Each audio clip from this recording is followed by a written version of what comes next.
Hello hello, on se retrouve pour une nouvelle vidéo, voilà, parce que c'est la période, enfin la période, ça dépend de quand je publierai cette vidéo.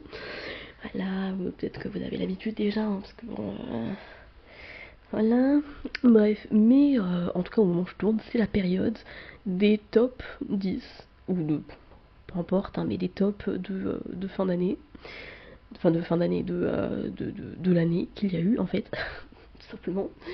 Et du coup, bah voilà, bah, vous l'avez vu dans le titre, on se retrouve pour le top 10 de mes meilleures lectures de 2025. Et franchement, pour parler un petit peu globalement, mais avant de commencer, en faisant mon top 10, je me suis quand même rendu compte qu'en vrai, j'ai quand même eu vachement de bonnes lectures, parce que des fois, ça m'arrive.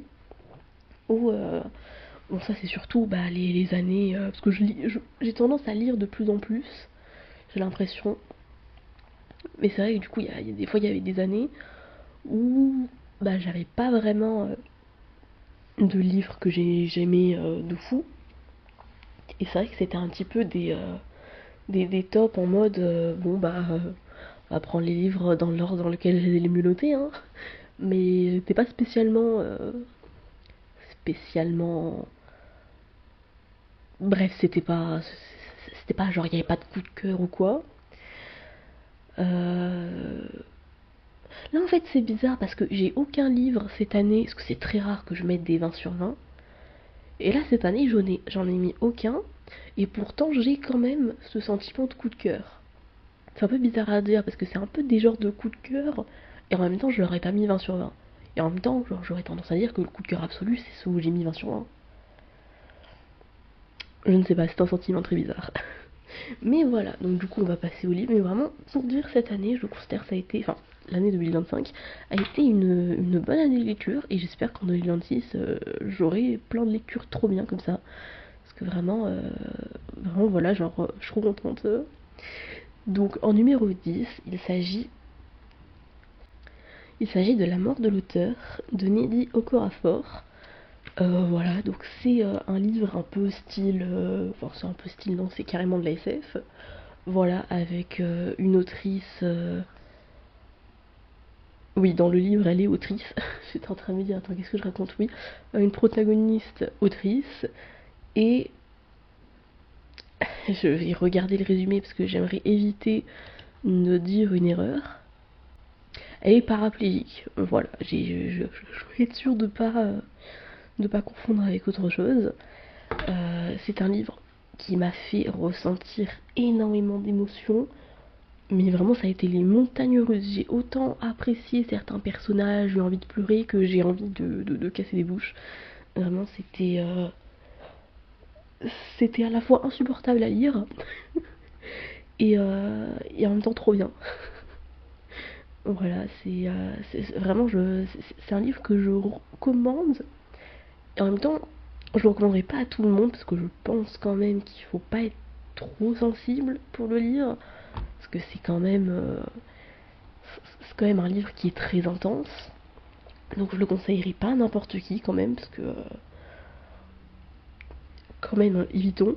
Donc ouais, genre quelqu'un qui pourrait être un peu sensible, surtout bah, au sujet du handicap, des réseaux, le côté un peu harcèlement, c'est pas exactement plus pression, je pense que c'est plus correct. Le côté un peu pression sociale, tout ça. Si vous êtes un peu sensible, je le conseillerais pas forcément. Mais sinon, c'est un livre qui est très intense, ce qui peut être autant positif que négatif. Mais sinon, si vous pensez pouvoir le lire, franchement, lisez-le. Il est incroyable. Je l'ai tellement kiffé. Ensuite, en numéro 9, nous avons The Last Binding, le tome 2 de Freya Marsk. Je sais pas si je le prononce bien, désolé. Et alors c'est assez particulier parce qu'en fait j'ai du coup bah, le tome 2 est dans mon top 10. Je n'ai pas lu le tome 1. Je n'ai pas du tout lu le tome 1. Je suis tombée sur le tome 2 en médiathèque et je l'ai pris et j'ai décidé de le lire en sachant que c'était un tome 2. Pour la simple et bonne raison que c'est une romance entre deux meufs. Et étant donné que c'est pas facile de trouver des romances LGBT. Enfin, à la limite, tu vois, si vraiment tu cherches sur internet romance LGBT et tout, ça peut se trouver, tu vois. Alors tu peux te retrouver avec une liste. Alors, je sais pas si à quel point c'est facile à trouver, mais c'est quand même plus facile. Ou alors s'il y a des librairies avec vraiment, je sais qu'il y en a, bon pas dans toutes, mais je sais qu'il y a des librairies avec vraiment un rayon où c'est spécifié LGBT. Donc dans ce genre de situation, c'est facile à trouver. Mais en l'occurrence à la médiathèque, il n'y a pas, c'est pas catégorisé comme ça. Donc là, c'est quand même des catégorisations assez larges. Enfin, en tout cas, dans la médiathèque, c'est des catégories de rayons assez larges. Donc, du coup, si tu cherches spécifiquement, enfin, je cherchais pas spécifiquement, mais dans l'idée, si tu cherches spécifiquement une romance ou un livre avec un personnage LGBT, c'est pas évident, vraiment. Ou alors demander conseil aux personnes qui y travaillent, évidemment, c'est plus pratique, effectivement, plus facile. Mais sinon, en cherchant par soi-même, tu trouveras plus facilement une fantaisie. Voilà, donc du coup, bah, comme ça a été pour là, bah, je suis tombée juste par hasard, je regardais les livres, je vois le livre, je lis le résumé et il s'agit d'une romance entre deux meufs, j'ai un peu sauté dessus. Alors, au début, j'ai vu que c'était un tome 2, je me suis dit, ah, j'ai regardé le tome 1 et je me suis dit, bon, je sais pas, il m'intéresse pas. Sur le coup, je me suis dit ça. Et du coup, j'ai fait des petites recherches, je me suis dit, non, mais en vrai, on suit pas les mêmes personnages. Vas-y, ça passe. Alors, honnêtement, vu que je n'ai pas lu le tome 1, que je prévois maintenant de lire, du coup, parce que j'ai beaucoup aimé ce tome 2, donc je prévois de lire autant le tome 1 que le tome 3. Mais du coup, je ne sais pas si ma compréhension a pu être dérangée par le fait de ne pas avoir lu le tome 1, pour le côté univers magique, tout ça. Parce que c'est vrai que dans le tome 2, le côté magique, c'est vraiment un truc qui est ultra acquis. Alors j'ai pas lu le tome 1, mais je l'avais vite fait feuilleté à un moment en tombant dessus, les premières pages, pour voir un petit peu ce que ça donnait et tout. Et dans le tome 1, de ce que je vois, en fait, la magie, genre, enfin, elle est acquise par certains personnages, mais il y a un personnage carrément, il sait pas que ça existe. Genre, il est en mode, mais c'est une blague. Enfin, il y a le côté découverte, alors que dans le tome 1, pour le coup, c'est quelque chose d'acquis par tous les protagonistes, enfin tous les personnages principaux. Je m'égare un petit peu là. Bref, mais ça pour dire que du coup, j'ai sauté sur le tome 2 en me disant ça passe. Et franchement, j'ai pas senti. Alors, j'imagine que ça aurait été différent, ça aurait été plus instinctif si j'avais lu le tome 1. Mais franchement, j'ai pas ressenti que ça m'avait dérangé, surtout que, comme j'ai dit, on suit des personnages différents. Il y a des mentions du couple du tome 1, mais on ne les voit pas, parce qu'en plus, tout le tome 2 se passe sur un bateau. Je sais pas quel type de bateau, j'en souviens plus, mais ça se passe sur un bateau, donc c'est le côté un peu lieu clos, je sais pas comment ça se dit. Voilà, donc en vrai, je pense que je conseillerais quand même de commencer par le tome 1, même si je l'ai pas encore lu et que je sais pas s'il est bien. Mais bon, j'imagine qu'il doit être bien. Mais en fait, moi, ce qui m'a donné, à la base, j'étais pas spécialement intriguée en lisant le résumé du tome 1, j'étais pas spécialement intriguée. Surtout que je voulais, en ce moment, j'ai lu Romance entre deux meufs. Sur le coup, ça m'a beaucoup plus attiré qu'une romance entre deux mecs. Du coup, je voulais ma romance meuf-meuf. Donc ça a joué dans le fait que j'avais pas trop d'intérêt dans le tome 1. Mais vu du coup le couple du tome 1 est cité quelques fois dans le tome 2, bah du coup ça m'a donné trop envie du coup de lire le tome 1 parce qu'ils ont l'air d'être trop mignons. Donc et le tome 3 j'ai aussi très hâte de le lire et je pense qu'il risque d'être très drôle aussi. Voilà, donc vraiment ce tome 2 était très bien. Je pense que le seul truc qui a fait que je l'ai un peu moins aimé, enfin je sais pas comment dire ça, mais qui fait que j'ai été un peu déçue, c'est que en fait c'est pas tant la romance en fait. En fait les deux filles, enfin les deux femmes ont des relations sexuelles ensemble, mais on est plus sur une relation genre sex friend que vraiment romance en fait. Genre elles ont une vibe un peu de couple, mais elles se présentent comme des amies. Genre vraiment, elles sont ultra proches, enfin, elles se rapprochent très vite et tout. Elles s'entendent ultra bien. Et j'aime trop leur alchimie, j'aime trop comment la dynamique de leur lien ensemble. Vraiment, je les aime trop toutes les deux.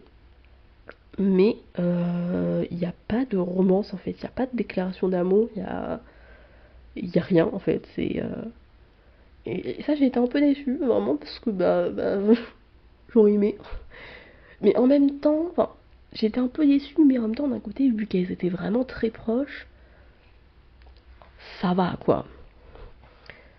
Mais bon, j'aurais voulu. Bref, je vais arrêter de trop parler comme ça parce que ça va faire une vidéo de 1 heure. J'en serais capable. Ensuite, en 8ème position, j'ai mis La Reine Margot de Dumas. Et vraiment, genre, je crois que c'est le premier Dumas que j'ai lu. Je crois. Non, non, oui, c'est le premier. Et vraiment, je me suis rendu compte en fait que vraiment j'adore Dumas. J'aime trop ces livres, c'est méga fun à lire. Vraiment, c'est. En plus, bon, là, c'est de l'historique et tout. Et du coup, bon, il y a. Voilà, hein, j'ai déjà cité quelques fois, c'est un truc que j'aime beaucoup avec les livres historiques. C'est c'est vraiment le côté apprentissage.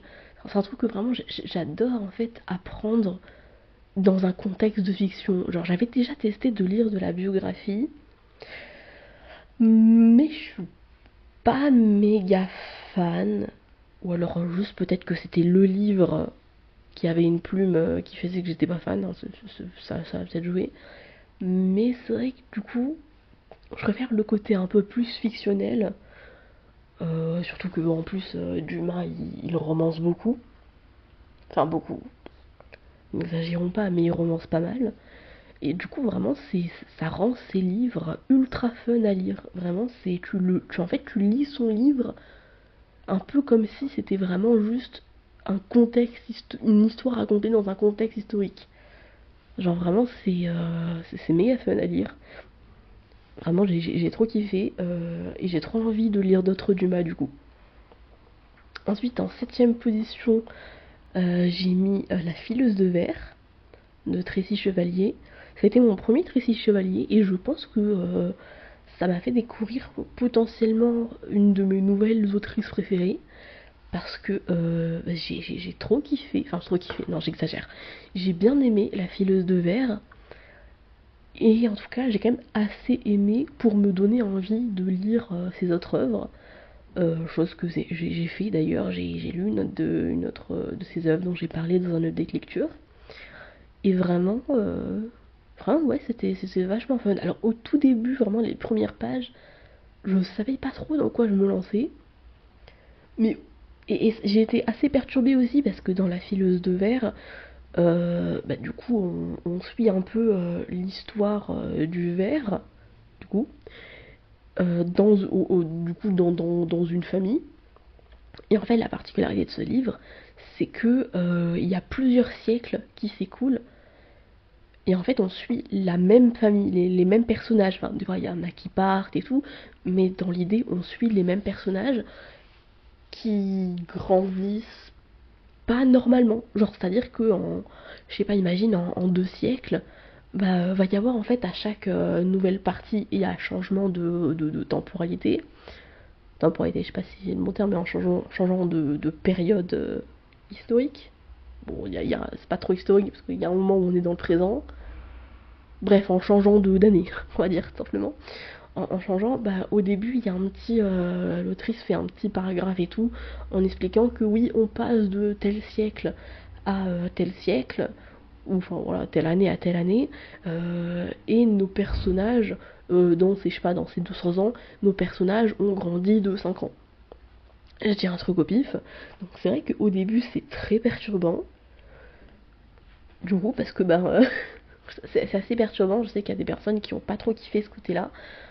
En vrai, moi ça va, ça l'a fait. Je dirais que ce qui m'a le plus perturbé, c'est. Je pense que ce qui m'a le plus perturbé, c'est même pas en fait de découvrir ce truc, mais plus du coup à la fin, parce qu'à la fin on est quasiment dans le présent, enfin on est dans notre siècle. Je crois à la fin ça se termine en 2020 ou en 2021. en plein Covid avec les masques et tout. Donc ça c'est ultra bizarre.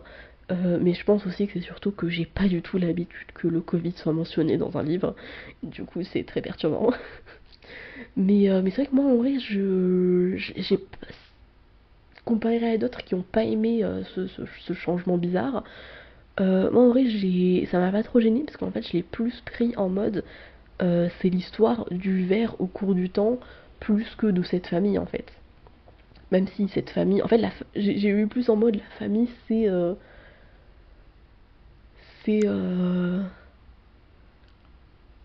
le contenant, genre en fait imagine t'as un verre d'eau, bah, ce qui est intéressant c'est l'eau, mais pour avoir de l'eau bah il faut un contenant, donc du coup bah tu le mets dans un verre.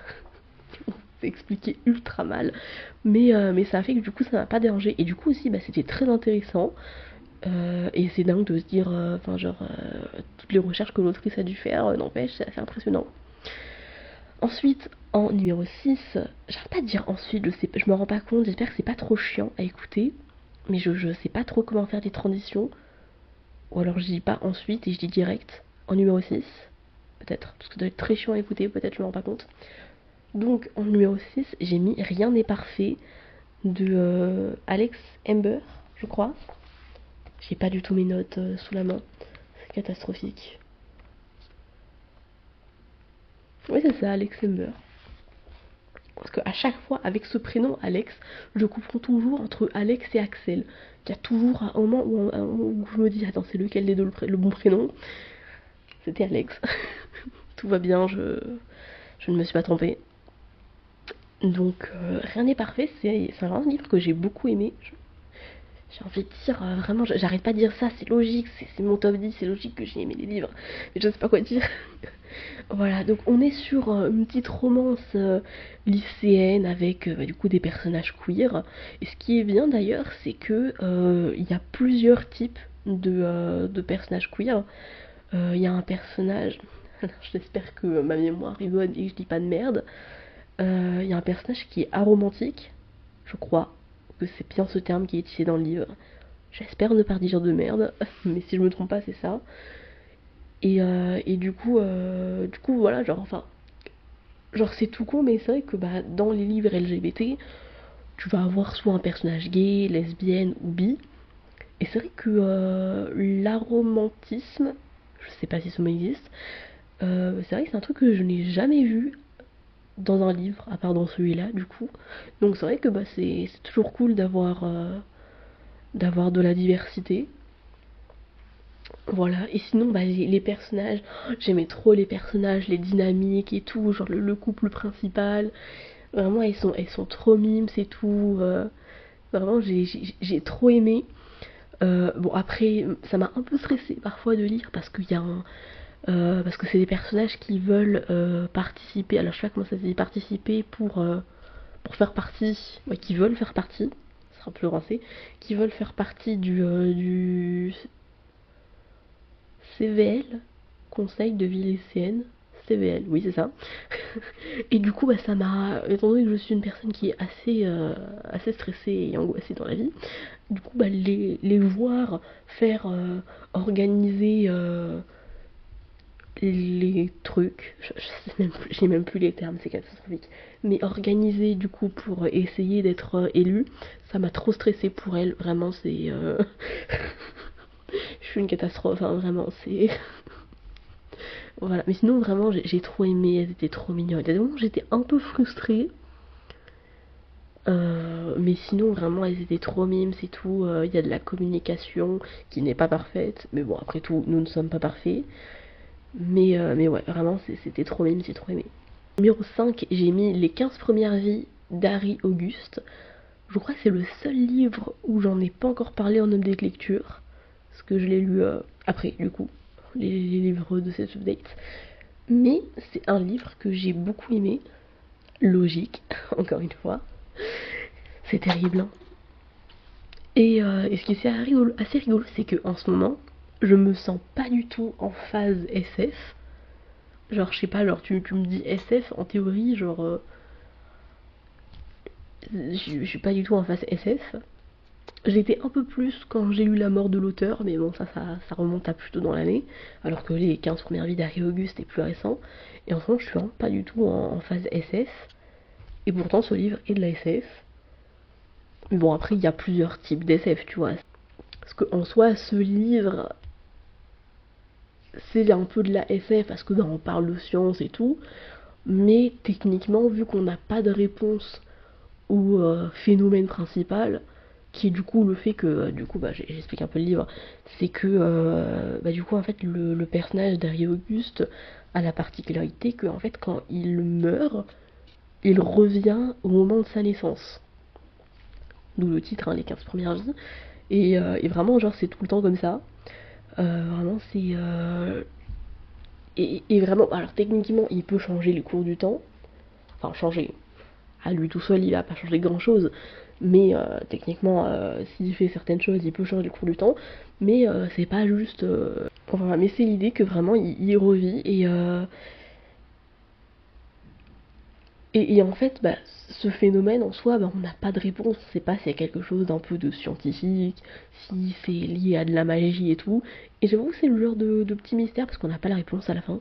C'est le genre de petit mystère que j'aime bien, j'avoue. Et j'ai bien aimé. Alors j'ai eu du mal à comprendre certains trucs, parce que du coup, il y a. Du coup, en fait, le début du livre commence en mode que, en fait, il y a la fin du monde qui rapproche. Et plus les personnages meurent et revivent, et plus la fin du monde se rapproche. Genre en mode, à chaque vie, alors c'est très compliqué à expliquer, mais en fait, c'est pas le seul qui, quand il meurt, il revient à sa naissance. Il y a tout un groupe de gens qui ont cette particularité, et ces gens ont cette particularité pas seulement dans le présent de Harry Auguste, enfin dans sa période de vie, mais aussi dans le passé et dans le futur. En fait, c'est très compliqué à expliquer là comme ça, mais en fait, comment dire. En fait, Harry Auguste, quand il meurt, lui, il revient à sa naissance, mais la timeline, je sais pas si je peux utiliser ce terme, mais la timeline, elle se coupe pas net à sa mort pour revenir dans le passé. Genre, c'est pas lui c'est pas sa mort à lui qui fait que ça revient. En fait, lui, il vit sa vie, et en fait, il faut imaginer qu'en fait la ligne temporelle elle continue d'année en année, de voilà, de siècle en siècle. C'est assez compliqué à expliquer, mais en fait il faut imaginer en fait que chaque vie d'Harry Auguste c'est une bande. Ça va être compliqué à expliquer, mais je vais essayer. J'ai eu du mal à comprendre aussi.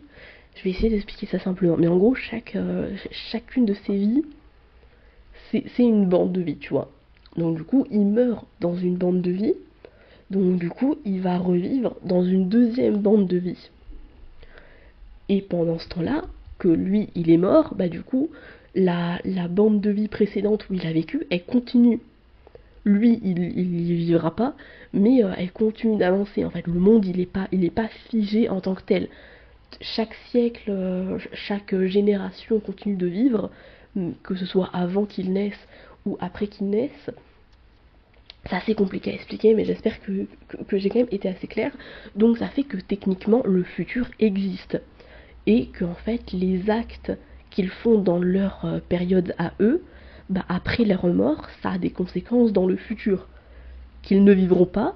Pour eux, techniquement, le futur n'existe pas parce qu'ils vivent la même période de temps, donc la naissance à leur mort. Donc ils vivent la même période de temps. Mais les gens qui vivent après eux, dans cette ligne temporelle, subissent les conséquences de ce qu'ils peuvent faire.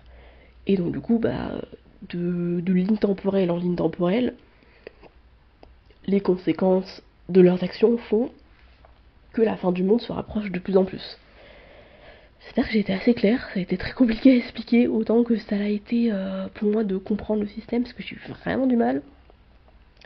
Mais un des trucs que j'ai kiffé, du coup, en lisant le résumé de ce livre en médiathèque quand je l'ai trouvé, c'est que ça m'a fait trop penser à la vibe, vous savez, un peu réincarnation, retour dans le passé, dans les webtoons ou les dramas.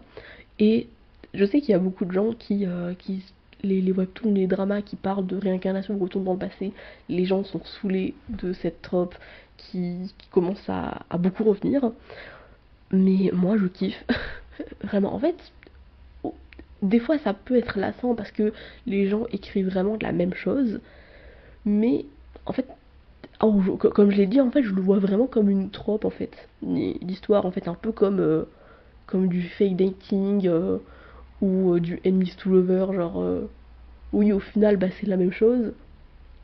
Alors peut-être que si tu ne lis que du fake dating, je ne sais pas prononcer ce mot, si tu ne lis que des romances fake, je ne sais pas parler, fake dating, ou je sais pas, enemies to lover ou quoi, peut-être que tu peux en avoir marre à force de ne lire que ça. Mais dans l'idée, bah, même si tu enchaînes des livres qui ont la même trope, bah, l'histoire en elle-même, elle sera quand même différente. Donc je le vois un peu comme ça, pour du coup le côté réincarnation et retour dans le passé, que en fait voilà, c'est devenu une trope au final, et que du coup bah, chaque histoire peut être bien sans être redondant. Bon, si c'est redondant, c'est vraiment juste que la personne qui l'a créé n'a pas spécialement fait d'effort. Bref, donc du coup, vu que moi je suis une grande fan des réincarnations et des retours dans le passé, quand j'ai vu les 15 premières vies d'Harry Auguste, le résumé il meurt, il revit, évidemment j'ai sauté dessus et j'ai adoré ce livre, vraiment il était si fun. Alors il m'a quand même perdu à beaucoup de moments, déjà bah, pour la partie explication comme j'ai pu vous la faire, qui était assez compliquée à comprendre, mais aussi du coup parce que bah, comme j'ai dit c'est de la SF, les personnages sont des chercheurs, des scientifiques et tout. Ils ont 15 vies, donc ils ont eu le temps de faire 15 métiers, ou plus. donc, mais il y a vraiment un côté très scientifique, et un peu aussi, il y a plusieurs moments qui parlent de physique quantique, je crois. Et j'y connais que dalle, vraiment. Je pense que je suis le cliché de la meuf littéraire, c'est que je kiffe le littéraire et je comprends rien aux sciences et aux maths. Vraiment, je suis le cliché absolu. Donc du coup, des fois, ça me perdait un peu. Et du coup, bah, et des fois, en fait, euh, l'autrice, j'ai pas précisé c'était qui l'avait écrit, c'est Claire North qui a écrit ce livre. Et elle part super loin dans ses explications, les discussions scientifiques et tout. Donc des fois elle m'a un peu perdue. Et des fois il y avait quand même du coup des petites longueurs à ce sujet. Je sais que les gens, j'ai vu un peu les commentaires des gens sur Livre Addict, que j'aime bien regarder les avis des gens sur Livre Addict après avoir fini le livre, qui trouvaient quand même que le livre était un peu trop long pour ce que c'était. Je comprends l'idée, mais moi franchement, à part du coup bah, vraiment les gros passages de discussion scientifique, tout ça et tout, où ça m'a un peu perdu. Le reste, en vrai, franchement, ça allait. J'ai trouvé ce livre vachement fun à lire, vraiment, j'ai trop kiffé. Donc lisez-le, il était trop bien. En quatrième, j'ai mis La sage-femme d'Auschwitz. Je sais jamais prononcer ce mot, c'est terrible. Et vraiment, mais je le conseillerais à n'importe qui de le lire, vraiment. Enfin, j'ai envie de dire, ce genre de livre qui parle de la guerre et tout, enfin pas de témoignage, c'est pas un témoignage, mais qui parle de choses réelles, de choses qui se sont passées, je ne peux que les recommander parce que bah c'est vrai qu'on peut facilement avoir tendance à penser que c'est du passé, c'est arrivé une fois, ça réarrivera pas, et on ne peut que espérer de tout cœur que ça ne réarrivera jamais, je ne sais plus parler, mais malgré tout ce qu'on peut penser, l'humain n'est pas vraiment du genre à apprendre de ses erreurs, et je pense qu'un film, slash un livre, qui illustre très bien, c'est La Vague. J'en ai déjà parlé parce que j'avais écouté le livre audio, et j'avais aussi parlé du film dans cette vidéo de lecture. Et du coup, c'est un film slash livre qui vient d'ailleurs, je crois, d'une expérience réelle, qui part vraiment du côté que, en fait, même quand tu connais le passé et que t'es en mode oui, bon, c'est bon, maintenant on est au courant, on refera pas la même erreur, bah, que parfois ça empêche pas que tu peux facilement te faire enrôler et facilement que voilà quoi, que ça se termine pas très bien. Je vais pas parler en détail de ce film parce que c'est pas le sujet. Mais voilà, faut pas. Même si évidemment il faut espérer que ça se reproduise jamais. Bon, je pense que jamais était un terme un peu trop optimiste. Mais il faut pas rester sur ses acquis, malheureusement. Et je pense que c'est important de continuer de partager ce genre d'œuvre. C'est toujours le genre de livre où je sais pas trop comment en parler. Parce que forcément, c'est autant un livre fictionnel qui parle de guerre, tu peux dire oh c'est trop fun à lire. Autant là, bon, il n'y avait pas de fun, hein. Clairement, c'est pas. Enfin, fun. Il y avait du fun, mais c'est pas le même fun que pour le reste des livres. Genre, c'est. Enfin, c'est même pas du fun, je sais pas quel terme employer. C'était addictif, pour le coup, addictif à lire, ça l'était, j'avais vraiment envie de ne pas m'arrêter de tourner les pages. Et j'ai pas précisé d'ailleurs, c'est Anna Stuart qui a écrit ce livre. Mais voilà, c'est vrai que je ressens toujours un peu une sorte de malaise quand je parle de ce genre de livre parce que c'est pas évident quand c'est basé sur des choses réelles et des choses aussi horribles que ça. Bah, je peux pas juste dire oh ce livre était trop bien, lisez-le. C'est un peu particulier donc c'est vrai que je sais pas toujours trouver les mots adéquats ou trouver les mots tout court. Mais lisez-le, en tout cas, vraiment, je pense que c'est important de pas oublier. Bref, passons sur quelque chose de plus joyeux. En numéro 3, et on est dans le top 3, attention, là on est sur les meilleures lectures de l'année 2025. En numéro 3, j'ai lu La Dragonne et le Drôle, et j'ai tellement adoré ce livre. Ouais, on est sur un petit gamin qui aime chanter, qui se retrouve par le plus grand des hasards à tomber sur une dragonne et à vouloir la revoir et la protéger. Et il y a un lien très particulier et en même temps très profond, enfin profond c'est pas le terme, mais plutôt intense, entre ce petit gamin et cette dragonne qui se crée. Et vraiment c'est tellement cute et tout, c'est enfin cute.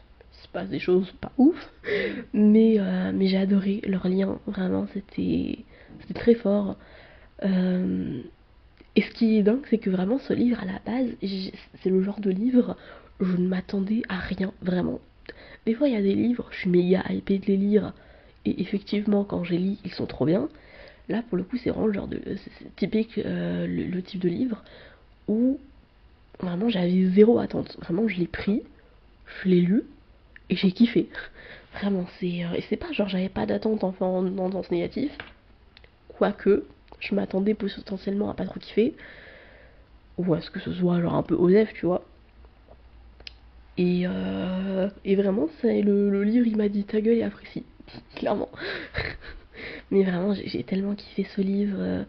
Je pense que du coup, en fait, je l'ai tellement kiffé que j'ai été déçue qu'on ne voit pas plus la dragonne que ça. Parce qu'au final, on la voit un petit peu. Enfin, on la voit, hein. Enfin, on la voit pas juste un petit peu, on la voit, tu vois. Mais j'aurais voulu qu'on la voit encore plus. Voilà, et c'est vrai que du coup, il y a. Parce que pour le coup, on n'est pas dans le genre de livre un peu d'anthropomorphisme ou vraiment de communication humaine. Genre, c'est pas une dragonne qui se change en humaine ou qui va parler avec des mots humains. On n'est pas dans ce type d'œuvre. On est vraiment sur. Voilà, c'est comme t'es avec un chat, tu peux miauler. Je suis pas sûre que le chat comprenne. Je sais pas si les chats comprennent nos miaulements. Et si le chat miaule, bah a priori tu comprends pas. Bref. Mais pourtant, j'ai parlé d'exemples de chats et d'un humain et un chat, mais techniquement c'est pas exactement le bon exemple. Parce que entre le petit et la dragonne, il y a un lien particulier entre eux. par la chanson surtout, où des fois en fait ils arrivent à communiquer par la chanson. Et j'ai trouvé ça assez beau, vraiment, c'était des très beaux passages. Vraiment, il était vraiment trop bien, j'ai trop adoré. En numéro 2, l'avant-dernier livre, Paper Heart, tome 1 de Luan de Freitas. Je crois que je le prononce bien. Je pense que... J'ai pas précisé la dragonne et le drôle, c'est ce qu'il a écrit. Oh, je suis pas... je suis dissipée, c'est terrible. C'est Damien Galisson. Voilà, donc Luan de Freitas, Paper Heart, tome 1. Il faut vraiment que je m'achète le tome 2, je sais pas quand je vais l'acheter. Mais j'ai adoré ce livre et je suis très très fan de cet auteur maintenant. C'est l'un de mes nouveaux auteurs préférés, dont je compte...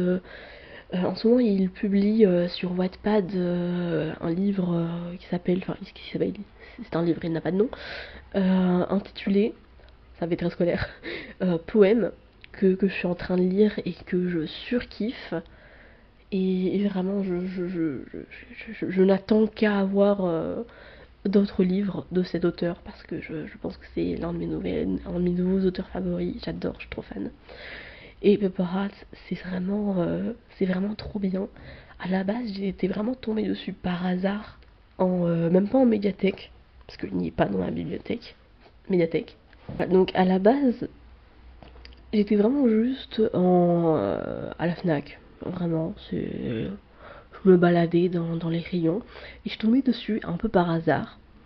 Et dans la couverture, il y avait un truc, je sais pas, mais le livre, je l'ai pas acheté sur le coup, mais le livre il m'a hanté. Vraiment, c'est pendant, je crois, 1 ou 2 mois, je sais plus. Et vraiment, je l'avais en tête. Et c'est assez. C'est pas souvent que. Autant, bon, après, c'est surtout que je suis habituée en ce moment à lire. Bon, depuis un moment, à lire en médiathèque. Donc, forcément, s'il y a un livre que je vois en médiathèque, bah, je le prends. Mais bon, ça m'arrive souvent. Parce que c'est vrai que j'aime beaucoup. En fait, c'est bizarre parce que d'un côté, j'aime beaucoup me balader. Voilà, à la Fnac ou ce genre de magasins et de juste regarder les livres dans les rayons et tout. Et à la fois, c'est un truc que j'aime beaucoup, même sans acheter et tout. C'est un truc que j'aime beaucoup de me balader dans les rayons, regarder les titres, les couvertures. Surtout que bon, de nos jours, on a vraiment des couvertures magnifiques. Et en même temps, c'est quand même très frustrant parce que du coup, j'ai envie de tout lire. Mais bon, ça, j'ai aussi à la médiathèque. Même si, bon, au moins à la médiathèque, je peux en prendre quelques-uns. Mais je ne peux pas tout prendre parce que je ne peux pas lire 10 livres par jour. D'un côté, j'aimerais. D'un autre côté, ça gâcherait un peu le plaisir, je me dis. Bref. Mais voilà, genre, ce livre, pour le coup, je ne l'avais pas et il n'est pas dans la médiathèque. Et il m'a hanté vraiment, genre, je voulais le lire. Au final, j'ai fini par acheter l'ebook et par le lire. Et j'ai trop kiffé. Déjà, on est avec des personnages musiciens qui jouent du violoncelle, cet instrument. Oui, je crois. Je crois que c'est le violoncelle, hein. Je suis en train d'avoir un doute. Oh oui, c'est du violoncelle, hein. C'est bien le violoncelle, le gros instrument. Oui, on va dire que c'est du violoncelle. J'ai dû souvenir que c'est du violoncelle. Et j'ai répété ce mot beaucoup trop de fois. Et on est dans un type de relation un peu prof-élève. Et alors, autant dans un contexte vraiment scolaire, c'est un truc que je suis pas fan, parce que bon, qui dit prof-élève dans un contexte scolaire dit aussi age gap. Et pour le coup, moi, je suis pas du tout. Je sais qu'il y a des gens qui aiment bien, mais moi, c'est pas du tout mon délire. Je kiffe pas du tout le age gap. Ou alors, faut vraiment que les personnages soient assez âgés pour que l'âge n'ait plus d'importance. Enfin, plus d'importance. On s'entend. Mais ouais, j'avoue que l'argument de oui, mais un tel est majeur, donc même si l'autre a 30 ans, ça passe. Moi, il passe pas l'argument. Mais là, du coup, on n'est pas dans ce cas de. Dans ce type de situation. on n'est pas dans ce type de situation parce que c'est son prof, mais de violoncelle, donc vraiment ils ont... alors j'ai plus l'âge exact en tête, mais je crois ils ont quoi, peut-être 3-4 années d'écart. Donc voilà, c'est pas un problème. Et puis leur relation, elle est tellement mimes. Et j'aime aussi beaucoup la partie du violoncelle. C'est la première fois que je lis. De façon générale, je crois que j'ai pas lu beaucoup de livres qui parlent de musique. J'ai rien qui me vient en tête d'ailleurs. Mais le violoncelle, c'est vrai que j'avais jamais vu de livre qui parlait de violoncelle. Et du coup, c'est un instrument que je trouve très beau. C'est pas mon instrument préféré. Moi, mes deux instruments préférés, c'est plus le piano et le violon, tout court. Mais c'est vrai que ouais, le violoncelle, c'est aussi un instrument qui est joli. Il y a aussi un instrument, je l'ai découvert par hasard, vraiment, par pur hasard. C'est le Guqin, je sais plus. Oui, c'est ça, le Guqin, qui est du coup une forme de sitar chinoise. Je suis totalement en train de lire c'est ce que Internet m'a dit en cherchant. Je vérifie, je vérifie l'écriture. Ouais, vraiment cet instrument, je l'ai découvert un peu par hasard. Et j'ai écouté quelques musiques et c'est tellement beau. Je crois qu'on peut dire que je suis très fan des instruments à cordes, hein. Mais bref, je me suis un peu égarée. Donc du coup, j'étais très fan de ce côté un peu musique et tout, parce qu'en plus, il y avait un côté très intense, très émotionnel. Je suis très nulle pour décrire, hein, vraiment, c'est terrible. Et vraiment, les scènes où les personnages jouent, surtout, il y a deux scènes, je crois, où les personnages ils jouent ensemble sur le même instrument. Et oh, les scènes, elles étaient mais incroyables. Je pense que le truc qui a fait que j'ai un petit peu moins aimé, c'est que on est sur le type d'histoire où il y a un des personnages qui, euh, qui, qui est déjà en couple, même au moment où le duo principal commence un peu à flirter ensemble. Enfin, c'est pas forcément du flirt très... c'est pas du rentre-dedans forcément, tu vois. Enfin, il n'y a pas trop de rentre-dedans dans ce livre. Mais ça, j'avoue que c'est un truc où mon côté, voilà, très dans la fidélité, la loyauté, fait que j'ai eu du mal que les personnages ils sont un fleur souillé alors qu'il y en a un qui est encore en couple. J'ai un peu de mal.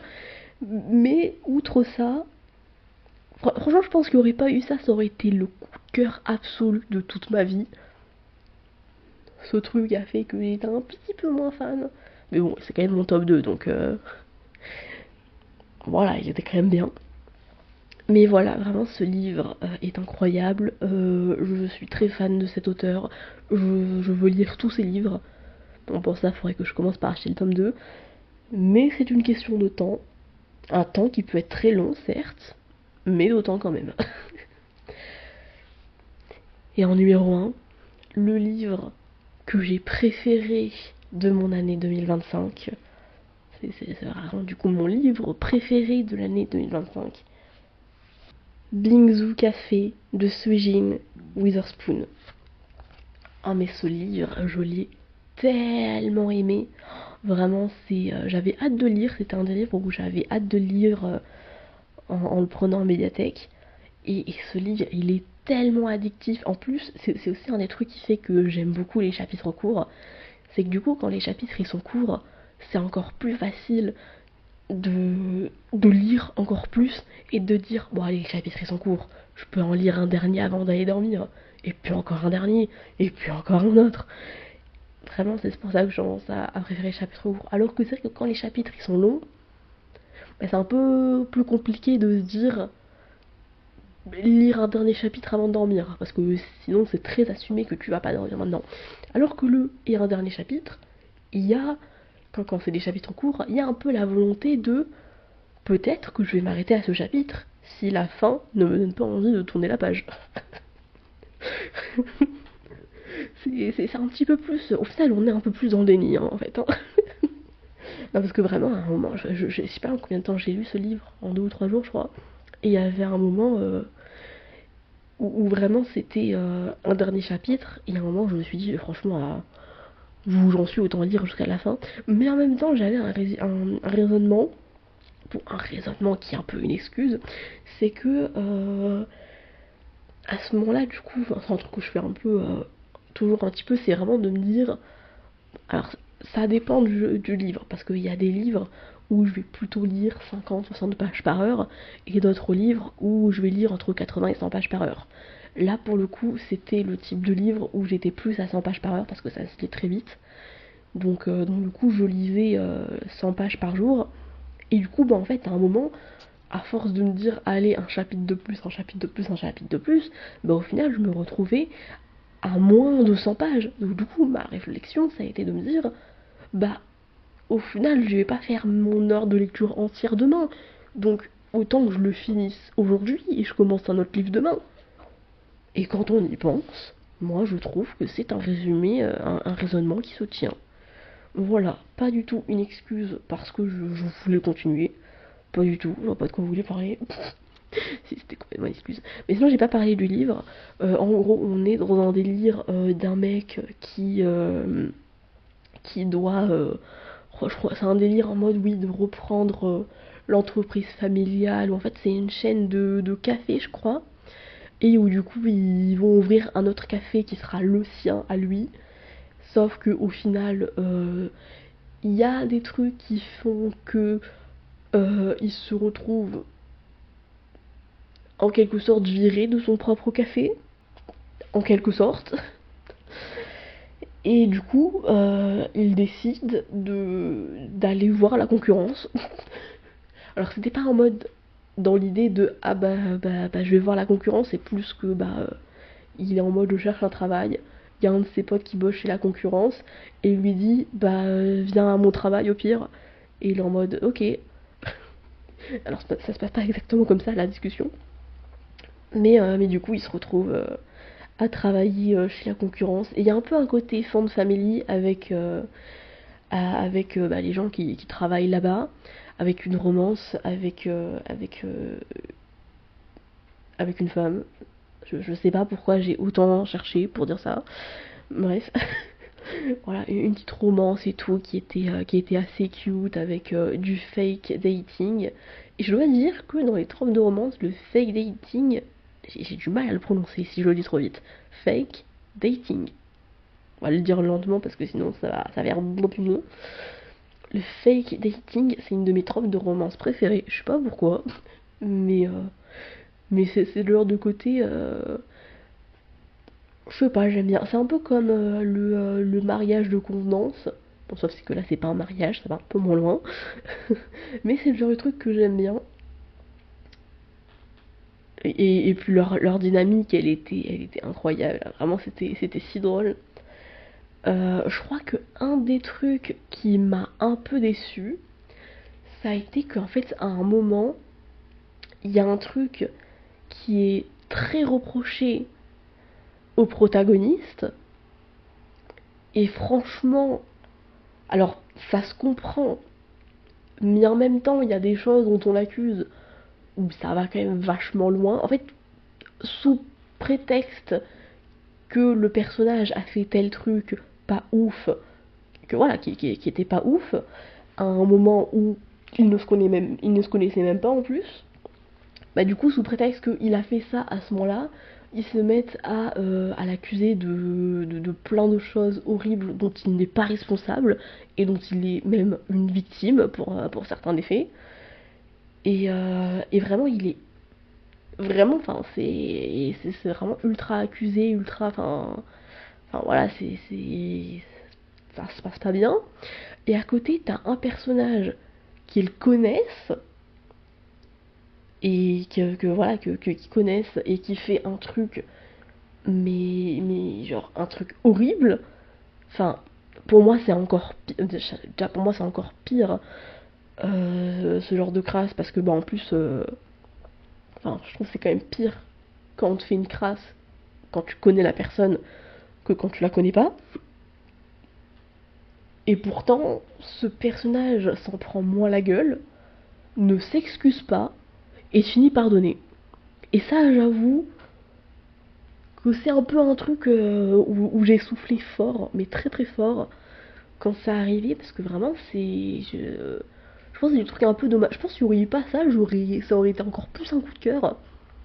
Ça, je pense que c'est vraiment des trucs qui m'a déçu. Parce que.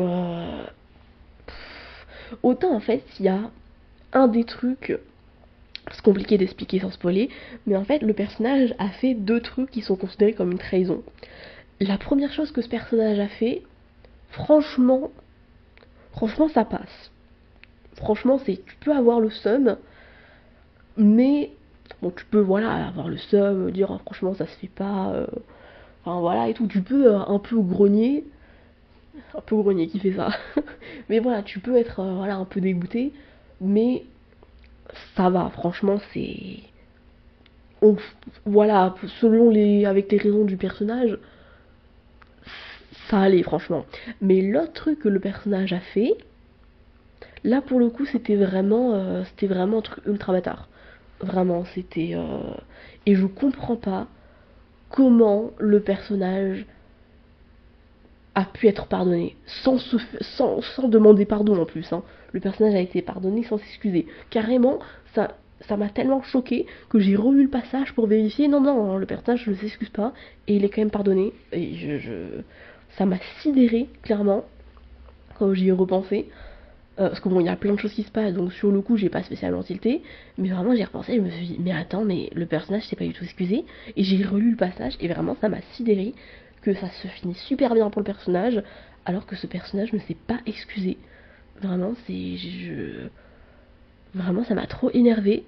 Parce qu'en plus, il y a des contextes où on pourrait se dire que voilà, genre, je sais pas, genre, le personnage est menacé, on lui a fait du chantage, donc le personnage n'a pas le choix. Mais là, il n'y a aucun moment entre guillemets, je spoil ça, mais c'est juste parce que franchement, alors, de souvenir, moi je me trompe, mais de souvenir, il n'y a aucun moment où on peut potentiellement penser que le personnage a été menacé ou quoi. Non, c'est direct en mode le personnage a fait ça. Euh, Certes, parce que ce personnage avait quelque chose à gagner, mais alors c'est peut-être juste moi, hein, mais quand t'es super proche de quelqu'un, même si t'as un truc à gagner, genre en fait pour moi le raisonnement ça aurait pu être plausible si le personnage avait quelque chose à perdre à ne pas faire ce truc ultra bâtard, mais si c'est juste que t'as quelque chose à gagner, bah franchement c'est vraiment fait au final un personnage très opportuniste. Je sais pas si c'était déjà le cas au début, j'en souviens plus, mais c'est vraiment un côté très opportuniste. Et je comprends pas comment le personnage a été pardonné sans demander pardon et que ça se finisse si bien. Voilà, je pense que c'est ça pour le côté un peu négatif. Alors, c'est vrai que j'en parle, autant pour moi ça me paraît très clair, autant je sais pas du tout si, sans avoir lu l'œuvre, si ça vous paraît un peu compréhensible ou si vous vous dites mais de quoi il parle, qu'est-ce qu'il raconte. Je ne sais pas, je me rends pas du tout compte. Mais voilà, mais sinon, à part ce truc qui vraiment m'a sidéré, et qui me reste un peu. Voilà. Hein. Bon, en plus, je suis une personne très rancunière aussi, hein, ça aide pas. Donc, franchement, pour dire, je suis tellement rancunière qu'il y a des trucs qui me font toujours péter un câble alors que ça arrivait quand j'étais au collège. Et que c'était même pas des trucs si graves que ça. Mais ça me fait toujours péter un câble. Je suis à ce niveau-là d'être rancunière. Donc voilà, donc même quand je lis, je suis rancunière. Même quand les personnages ne le sont pas, je suis rancunière à leur place. Donc franchement, et en plus, c'est un peu paradoxal parce que autant je suis très rancunière, autant je peux facilement avoir un peu le pardon facile, dans le sens où il y a beaucoup d'œuvres où il y a un personnage, des fois le personnage, tu vois, c'est un peu un personnage manipulateur ou ce genre de choses, mais à un moment, bon, juste parce qu'il a été cramé ou qu'il est dans une situation où il est en danger, où il va se mettre à dire pardon à genoux ou je ne sais quoi, et j'ai un peu le côté pardon facile dans ce genre de scène où je me dis ah mais peut-être que la personne elle est vraie, elle est sincère hein, et que vraiment elle a changé, peut-être faut lui pardonner, peut-être que voilà donc c'est quand même très très paradoxal d'être à la fois très rancunière et d'avoir le pardon facile pour les personnages qui même de façon hypocrite ont l'air d'être sincères quand ils s'excusent et qu'ils supplient. Mais là, pour le coup, le personnage.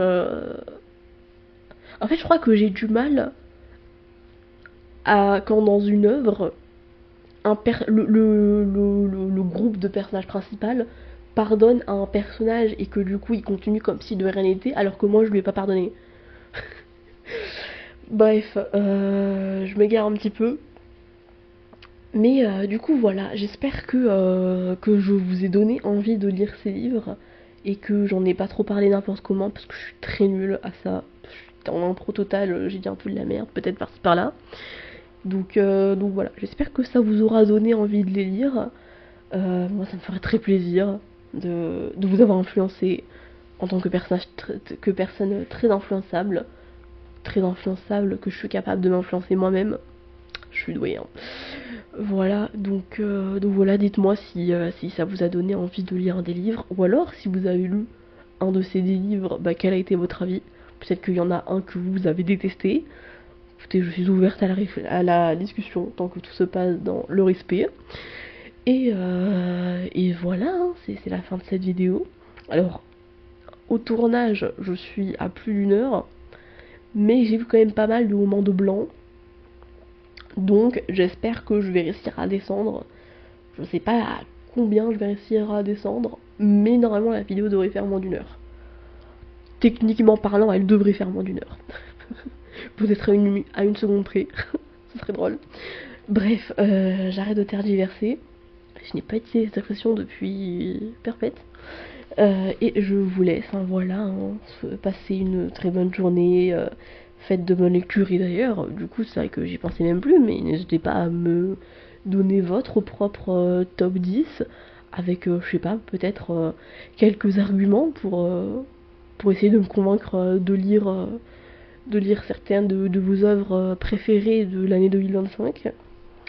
Et moi, bah, c'est ici que je vous laisse, hein, ciao ciao.